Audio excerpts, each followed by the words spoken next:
I was at home when I had the seizure. The ambulance ride to the hospital, arriving at the hospital, being put into a room or a doctor, I don't have any recollection of that at all. I was in intensive care for, I think, 3 days. They did know my brain was swollen because they took x-rays of that.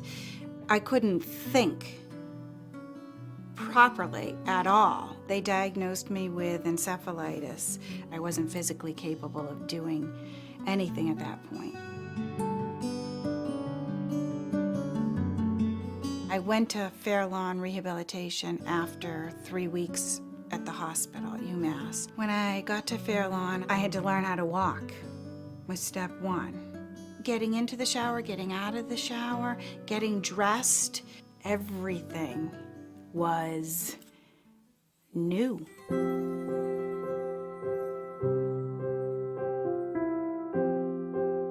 I had a schedule, a daily schedule was set out.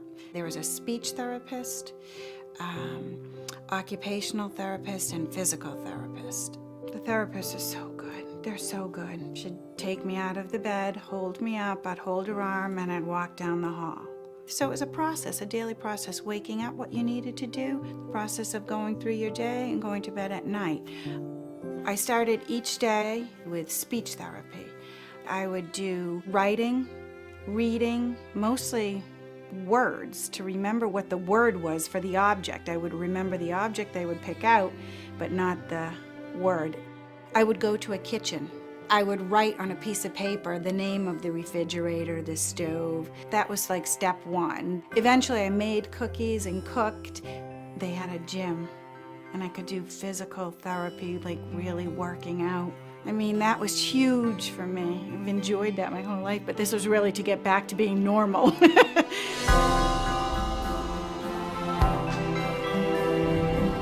When I got home, rehabilitation came to my house for 3 months. So it was baby steps. I've been out of rehabilitation for 1.5 years. But to realize now where my life is and looking back on where it came from, it's better than ever. Being home and being with my family and my husband and my kids, the priority. It sounds so simple, but it's comforting for all of us to be happy and to be together. Fairlawn brought me back.